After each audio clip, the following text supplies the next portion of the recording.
In this video, I've combined 4 of the most tragic stories told so far on this channel. The stories we're about to tell include the terrible fall of the famous Bikini Climber, the tragic disappearance of an epic amputee climber, the incredible and tragic end of a mother climber on Mount Manaslu, and finally, the story of a young mountain lover in New Hampshire. Let's start. In this video, I've combined 4 of the most tragic stories told so far on this channel. Hillary was a US-born who was always ready to take big steps in life. She was a pioneer of ski mountaineering. She pushed her boundaries to what was impossible in the eyes of the world. She became the first woman in the world to climb Mount Everest in only 24 hours. Hillary was a legend in her work and had always inspired both men and women to achieve their dream regardless of the problems they might face. At least, this is what she used to do and was famous for. Big names in the mountaineering world always looked up to her. Many of them say that Hillary had the feet of men and she had the spirit of a lion. She was born in the heart of the Rocky Mountains and was always attracted to climbing and hiking. From her teenage years, she was resilient and focused on mountaineering and skiing. Her love for skiing led her to join many of the competitions that are held each year. This increased her devotion to mountains. Hillary was married to Brian O'Neill and had 2 children. She got divorced in the 1990s, and later in 2013, she met her partner, Jim Morrison, and together they built their spiritual home in the mountains. They met at Manaslu, the 5th highest mountain in the world. They climbed and skied many of the 8,000ers together. But life is not always giving you chances, right? The same happened with Hillary during the skiing activity in the Himalayas in 2022.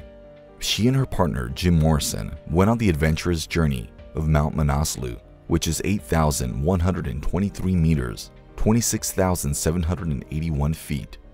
Mount Manaslu is the 8th highest mountain in the world. It was September 26, 2022. The weather in the area was nice and pretty welcoming for the mountaineers. They both decided to summit the mountain and then ski back to the base camp. They reached Manaslu Peak in the early morning of Monday and enjoyed the scenic and breathtaking view of fresh snow. From there, they started skiing back down the hill. Morrison says that we intended to head back around the bend and reunite with our Sherpa team, but we quickly shifted from rising to skiing in the chilly wind.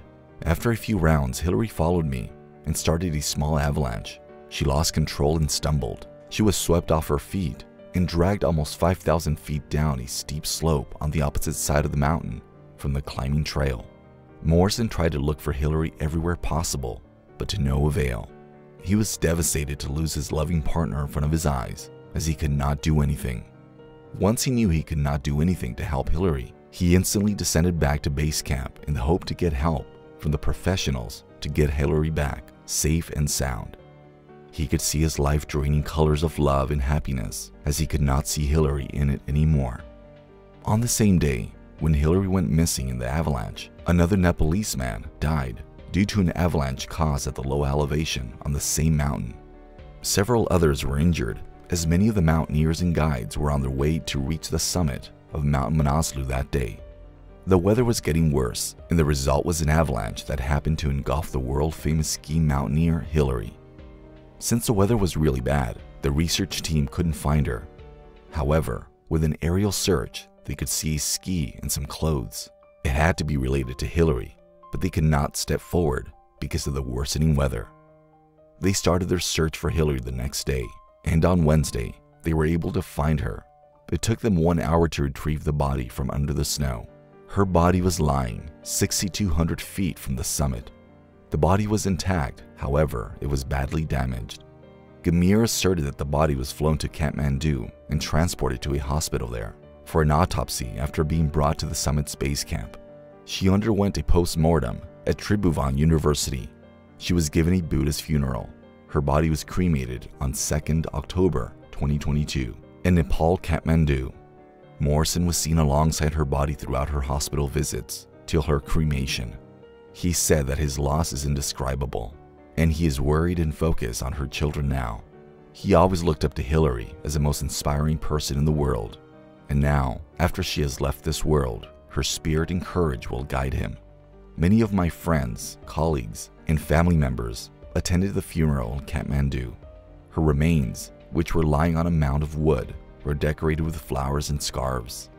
Buddhist monks lit the fire as mourners lit incense and played musical instruments, enchanted prayers. Days before she died in Manaslu, in one of her recent posts on Instagram, she shared her views about Manaslu. She said that Mount Manaslu has tested her resilience and generally hazardous conditions due to the current monsoons, constant rain and humidity. Climbers on Mount Manaslu have been having trouble owing to bad weather and frequent avalanches. Maybe this was a hint for her not to continue this particular ski trip to Manaslu, but the tempting beauty of the Himalayas is hard to avoid. And that's what happened with Hilary Nelson, who, despite being the world's best skier, couldn't save herself from the unannounced tragedy. Most of the time, mothers are advised not to take any kind of risks as they have families at home relying on them. Hilary also faces criticism from many, but she remained unharmed and insulated by this unnecessary advice. Even Nelson was open about her balance problems, including how hard it was to say goodbye to her kids and how their presence affected how she navigated the mountains. But it was in the high alpine that she truly came alive, and instead of making compromises in either situation, at home or in the mountains, she pursued her goals with fervor in both. She was an inspiration for women who wanted to continue their athletic careers along with their personal life. She was equal and more to any male climber, as she was removing the difference between what a man and a woman could do. Before Nelson and Morrison set out to climb Mount Manaslu's summit, an international mountain guide named Dave Watson, who was with them, noted she was doing things with top male mountain athletes. Side by side, she was a trailblazer in the realm of mountain sports, and she did so with grace and a big smile. Hilary's influence cannot be overstated.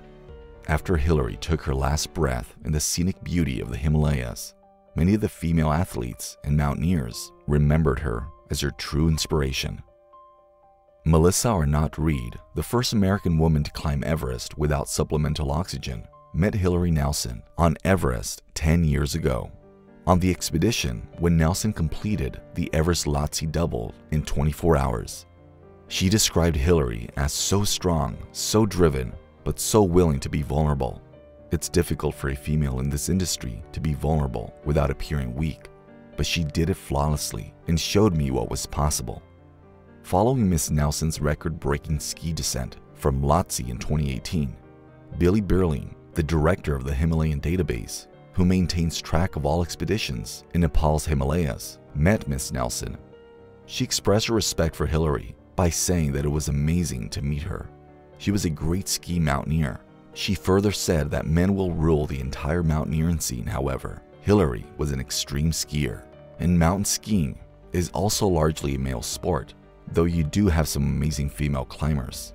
Maria Granberg, a 36-year-old Swedish climber and adventurer who attended Hilary Nelson's burial, called her a curious, committed, rare and resilient spirit and a trailblazer who served as an inspiration to younger women. As we conclude the tragic story of Hilary Nelson, we're reminded that life's journey is full of unexpected twists and turns. It is through our response to these challenges that we define ourselves. Hilary's resilience, determination, and unwavering spirit have left an indelible mark on the world of mountaineering.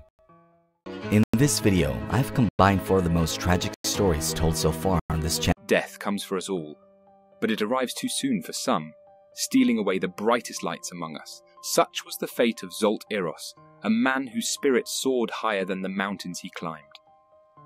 The story of Zsolt Eros, the legendary Hungarian mountaineer, and his tragic disappearance in the Himalayas is one that has touched the hearts of many, and has even been brought to life in the form of a Hungarian feature film, with Zsolt Trill and Imoca Pal taking on the lead roles. Guido Krepold, the Capuchin monk, once wrote that grief is a state of being where the self's ability to act seems to cease, and the personality is fragmented. For Hilda Sturcher, Zsolt's wife, this description perfectly captures the pain and emptiness she felt since the day she received that fateful call from the Kanchenjunga mountain. Kanchenjunga is the 3rd highest peak in the world, a tough challenge even for the most experienced mountaineers. Zsolt Eros, however, was no ordinary climber. Despite losing one of his legs in a tragic accident, he climbed some of the world's highest mountains even when he had to rely on the help of artificial limbs. Before moving forward, let's take a look at his remarkable life before his final climb. This legendary mountaineer was born in Miercurea Ciuc, a town in Transylvania, on March 7, 1968. He was a man who dedicated his life to climbing the world's highest peaks and became one of Hungary's most successful high-altitude climbers. Eros's passion for mountaineering began in the beautiful Bicas Gorge, where he developed his love for the sport. For those of you who are unfamiliar, it's a canyon located in the Harghita county of Romania. A couple of years later, he started climbing in an organised framework in Gheorghe Vasas and in the Cluj-Napoca Will Association. He climbed several peaks of Tian Shan and Pamir, including Uspa, Huntengri, Pobeda, Lenin Peak, Korchanevskaya and Communism Peak. His achievements even earned him the title of Snow Leopard, and one can't help but be in awe of his accomplishments and the sheer amount of effort it must have taken to reach those summits. But this was just the start of his heroic career. Eros joined the first Hungarian Mount Everest expedition in 1996. He went on to conquer Nanga Parbat on a new route in 1999, marking his first 8,000th summit. And in 2002, he achieved a remarkable feat by becoming the first Hungarian to climb the highest mountain on Earth, Chomolungma. Later in 2003, Eros co-founded the Hungarian Himalayan Expeditions series, along with Lajos Kolar and Laszlo Meksh.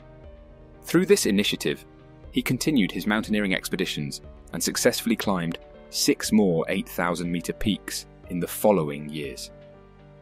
In his lifetime, he had managed to conquer 10 peaks above 8,000 meters, out of which 9 were without any supplementary oxygen. To top it all off, he achieved 2 of those summits with artificial legs, a remarkable feat that places him among the top-ranked climbers internationally. Rightfully so. However, Eros's life took a tragic turn when he had an accident in the High Tartarus on January 2, 2010. He broke both legs while securing 2 companions who had slipped due to a snow balcony falling off. That's what led to his right leg being amputated below the knee on January 10th due to the expected complications of an open, lumpy fracture. But thankfully, his left ankle fracture healed without complications. Despite the accident, he started walking again with prosthetics in March 2010 and returned to climbing in June. He is a true man of his passion. He reached the summit of Lhotse, which was 8,516 meters high, in the spring of 2011, with an artificial leg, which we have to say is quite a significant achievement. That brings us to his last climb in 2013. On May 17th, when the Hungarians were the first to start their ascent, Eros and Kiss reached C2, 6,400 m, an important milestone that meant they had overcome their group obligations until Camp 2 and were free to use tactics in the next 2 days. They continued to climb, and on May 19th, they set off towards the summit at 6 p.m, caught up with the front runner at the end of the big ramp at dawn. The Sherpas were lagging behind, so the final stage had not yet been built, and they took on the rocky traverse without insurance, planning to reach the summit around noon. However, due to the heat, they did not reach Camp 4 at 7,500 meters, where the others had already reached. An intermediate camp was set up at 7,250 m, and Dutka, one of the climbers, set off for C3. On May 20th, 13 people made it up, including Eros and Kiss, but several decided to turn back. The Sherpas also reached the summit attack camp 4 at 7,350 meters. And after further construction of the road, the first attempts at a summit attack were made up to 8,200 meters. After Eros and Kiss reached the summit attack camp, after 24 hours of continuous climbing, they began their descent on May 20th, 2013. However, tragedy struck during their descent. Peter Kiss crashed during the night, and the next day, Zsolt Eros died of exhaustion around 8,100 meters on the ramp. Zsolt had begun to feel weak and exhausted during the descent, falling behind the rest of the group. He spent the night alone in the so-called death zone. This death zone on Kangchenjunga is at an altitude above 8,000 meters where the oxygen level in the atmosphere is not even enough to sustain human life for an extended period, not to mention even the air pressure and temperature are extremely low. However, the following day, Peter climbed back up to help Zsolt, a selfless and highly unusual move in the world of mountaineering. And we all know how dangerous it can be. They slowly made their way down towards Camp 4. But this climb took almost 24 grueling hours. Stranded near the summit without proper protective gear, their situation grew dire with each passing moment. It was assumed that soon after, Peter fell and disappeared. Zsolt's condition worsened rapidly, and he began to experience vision problems and confusion. He was unaware of Peter's whereabouts and spoke incoherently. Zsolt sat down and slept for a few hours, and when he woke up, he felt better and seemed to regain some of his strength. He continued to move down towards Camp 4, but along the way, he went missing, and despite a search by a Korean expedition, he was never seen again. 2 days passed, and the climbers had not returned. The expedition leader and several other brave souls attempted to locate them, but to no avail. The lack of protective equipment and the harsh mountain climate was just too much for them to endure. The mountain had claimed them as its own. As the days passed without any signs of the two climbers, hope began to fade.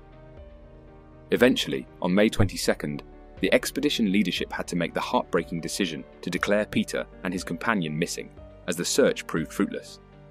It has been reported that in the early morning hours of May 21st, Peter Kiss's body was seen and photographed near Camp 4, where he had slipped and lost his life. In the spring of 2014, the body of Zsolt Eros was also spotted on the ramp, at a height of about 8,100 meters, confirming his identity. This tragic discovery finally provided closure to the loved ones of Peter, who had been missing for a year. Undoubtedly, Zsolt Eros was an exceptional individual who inspired many with his incredible mountaineering achievements. Though his tragic death in 2013 in the Himalayas cut his life short, his memory lives on through his legacy. On September 15, 2013, a skull tree was erected in Zsolt's memory in the garden of the Reformed Church of Pilisvorosvar. This tree served as a beautiful reminder that Zsolt had been a city resident for 10 years. The family went all out and hired a talented Zekla woodcarver named Chaba Torok from Hargita wood to carve the tree. The tree is carved with the inscription, "I rest where I have always longed." On the two side panels, you'll find brass plaques that hold a solemn poem by Hungarian-American poet Ákos Szilágyi and a more humorous poem by local journalist teacher Attila Fogarasi. These authors wrote the poems on the occasion of the mountaineers' greeting. The skull tree was unveiled by Zsolt Eros's cousins at the inauguration ceremony organised by Gisela Ciglerdi. Laszlo Meksz said goodbye to Zsolt Eros on behalf of the climbers and Bela Tolksve on behalf of the admirers. In January 2014, Zsolt Eros received a posthumous Lifetime Achievement Award in the online voting of the Mountaineering portal Voorbekankskamera. And last but not least, in June of 2015, a heartfelt and touching memorial plaque was inaugurated in honour of Zsolt Eros in Orotva, where he started his schooling. This plaque serves as a constant reminder of his impact on the community and his passion for mountaineering. As we come to the end of this tribute to the remarkable life and tragic death of Zsolt Eros, we can't help but feel a deep sense of loss for a man whose spirit was as indomitable as the mountains he conquered. Zsolt Eros was a true inspiration to the mountaineering community. His life and legacy will continue to inspire generations of climbers to come. While we mourn his loss, let us also celebrate his incredible achievements, his love for mountaineering, and the unbreakable spirit that defined him. May he forever be remembered as one of the greatest climbers to have ever lived. Rest in peace, Zsolt Eros. Your memory lives on. In this video, I've combined 4 of the most tragic stories told so far on this channel. In a world where people die every day, and we tend to forget them easily, some people leave this world behind, but their name and their aura remain with those grieving them. One such person is Gigi Wu, a Taiwanese hiker and a renowned social media personality. Wu was at the highest of her career and passion when she died at the age of 36.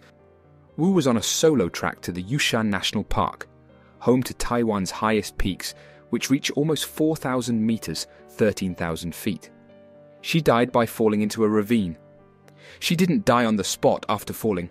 Luckily, for the time being, she was alive, but with a lot of bruises on her body. She managed to call her friend Young through her satellite phone, which he gifted her to stay connected to the world even when she was away in the mountains. She called him and informed him that she was badly injured and needed help. She was well known for posting photos of herself when trekking to peaks, but she was also an expert hiker who seemed to follow all safety precautions and use the proper equipment. And on her final hike, she was fully equipped with instruments that were needed by a hiker. She fell into the ravine on Saturday, January 2019, and was recovered by the rescue teams on Monday. The weather was pretty bad, so it took the rescuers a lot of time to get there. It is said that she died because of hypothermia. Gigi was the sole one beside her father, Sheng Qin's bedside, when he passed away in April 2014 following a stroke.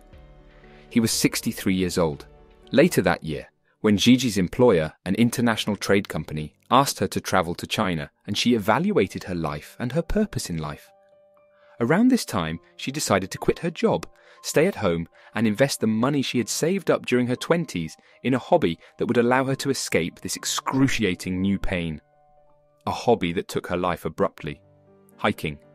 A glance at Gigi WU's social media profiles would have erased any remaining questions about her hiking passion. Her Facebook page featured a virtual tour of Taiwan's most stunning mountain ranges and tallest peaks. Wu collected trash from the pathways on occasion. She had already loved the beauty and animals on prior hikes. One thing that she was equally famous and unique for was her bikini pictures at the top of the mountains. Wu was seen in a different bikini every time she climbed a mountain. In one of her interviews, she said that she had climbed more than 100 mountains and she has 97 or something bikinis in total, so she has, very few times, repeated her bikinis. But what is this thing about being in a bikini when on a mountain? Tell us to tell you how it started for her. Alex Yang told once that he first met Gigi Wu in June 2014 on Jade Mountain, which boasts the highest top in Northeast Asia at 12,966 feet. They arrived there with a climbing group organised by a travel agency, and while climbing, they drew closer due to their mutual interest in photography.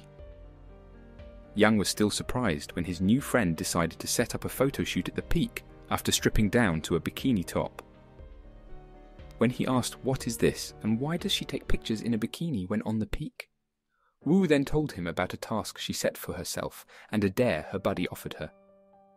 She was attempting to climb Taiwan's 100 peaks, a collection of mountains that are thought to be the hardest on the island, and are each at least 3,000 meters, or roughly 10,000 feet, above sea level.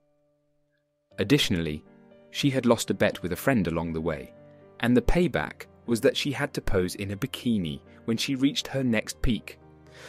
A 5'6" young woman learning to embrace her beauty and boldness turned what started as a dare for a tiny, timid girl who had grown up hiding behind glasses into a habit. And this is how Wu started wearing a bikini, and with each picture she posted on social media, her followers and supporters increased for the bravery and boldness she portrayed. She was also named the Goddess of Mountains and the Bikini Hiker. But the point is, how did she end up dying in the mountains all alone when it all seemed perfectly fine, and she was about to reach her destination?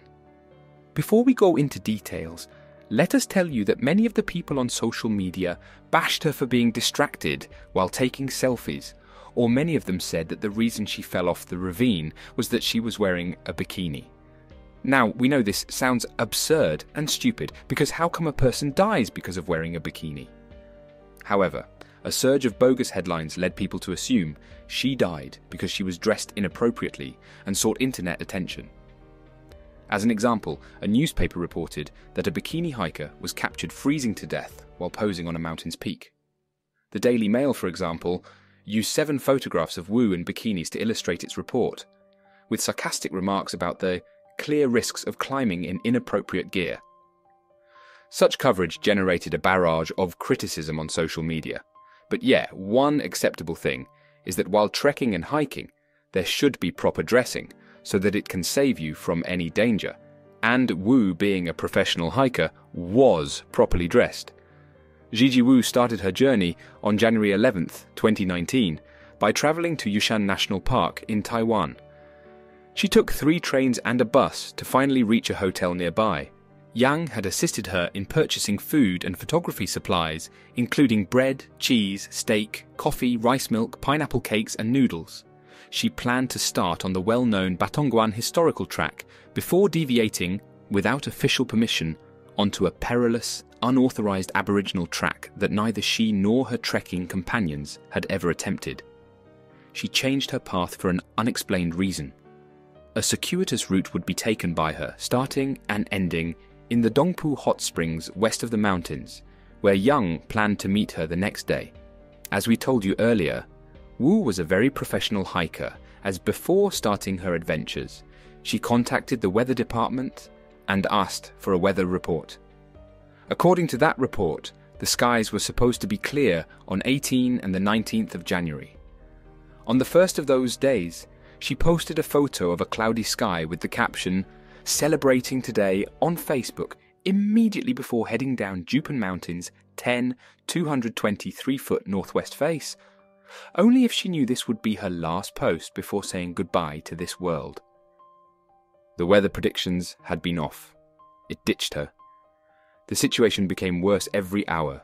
Around noon, Wu contacted yet another friend who had helped her plan a route. Before setting up camp next to a little river at the base of 2 high mountains, she had ascended roughly 8,000 feet and anticipated descending closer to 5,000. When she got there, she vowed to let him know she was okay. Wu, 36, generally had a steady rasp to her voice, but the static made her remarks sound hurried. Over a panicked 30 seconds, Yang pieced together that she had fallen down a cliff and was unable to move her legs. Yang knew that it was pretty cold and would be nearly freezing by the night on the mountain where she was stuck. He advised her to stay warm and keep breathing. Even though it was Wu he was talking to, the one professional, passionate and motivated hiker who summited more than 100 mountains, he was a bit worried for her. She was too hearty, too experienced, and too energetic to die like this. But fate had planned something else for her this time. She was not in a good situation, as she told him that she could not move her lower body and was bleeding too. Yang rushed to inform officials at Yushan National Park, which spans 260,000 acres of beautiful landscape in Taiwan's central region. He then attempted to call his friend again, 5 minutes straight, time and time again, but to no avail. Late into the night, he provided updates and guarantees, but no one responded. The local fire department recommended that hikers be rescued. Helicopters would be present, the rescuers would charge across the mountains to save her. It was too late in the day, and the weather was too bad to send out help on foot or by air by the time he responded to WU's distress call and relayed the coordinates to park authorities, which in turn relayed them to the Nantou County Fire Department, which is typically tasked with mountain rescues, and then to the National Airborne Service Corps. A new forecast predicted that the skies will clear in the early morning. Although a temperature decrease was predicted overnight, temperatures below freezing were not expected. As if luck and destiny were not in support, it started raining too. She was rescued 72 hours after her death on Monday. According to images obtained by TBS News, there was some hiking equipment scattered on the forest floor, not far from where Wu is said to have fallen. Wu was on her back, with cold skin and blood all over her mouth. She was found fully clothed, wrapped in an aluminum blanket. However, the material was thin for the kind of weather she was in, and she was carrying a light in one hand, according to the TV station. And that's how Gigi Wu, a young hiker, lost her life in the mountains. She is still remembered as the goddess of the mountain, and for the boldness she used to carry with her. She taught us all a lesson that nothing in life is impossible. It is only our vision and our actions that make things possible for one and impossible for others. People always loved her energy and positivity towards living her life to the fullest. She was a storm whom no one could stop, but only mountains that were her love, and happened to be her enemy too. In this video, I've combined 4 of the most tragic stories told so far on this channel. Today in this video, we will look into one of the youngest and most passionate mountain hikers. We're talking about Emily Sotelo, who was a 19-year-old mountain hiker who climbed 47 mountains just at the age of 19 and intended to summit her 48th mountain before she turned 20. But life had got other plans for her. It turned out to be the last mountain she climbed, and she was found the third day after she died, on Wednesday, the day she turned 20. Now, there are so many questions that come into people's minds while listening to this tragedy. Was Emily not aware of the weather condition of the area she was going for trekking? Did she not check the weather? Did she have all the necessary equipment with her to survive the deadly frozen weather of the New Hampshire? This particular hike trip was a solo trip by Emily. She shopped for food that afternoon with her mother and then completed her homework too. She planned to start her trip on Sunday, 20. She woke up at 4, and at 4:30 a.m. her mother dropped her at Lafayette Place Campground in Franconia. It was planned that she would go for a 3-day trip, and on Wednesday she would meet her mother and celebrate with dinner at the Grand Mount Washington Hotel. It all looked fine till 5 a.m. when Emily messaged her mother and told her mother that she wanted quinoa, chicken, papaya, coffee, and water for lunch. It looked as if she would be back after 8 hours of her trip, but things started getting worse when at 11 a.m. Oliveira messaged Emily to know how she is doing and how the hiking was going, but there was no response from her. The weather forecast at that time showed that it had started snowing where Emily was at that moment, and that's when they knew that something was extremely wrong. Oliveira contacted her husband and asked him to get help to know where Emily is. The search mission was started immediately by the search agencies.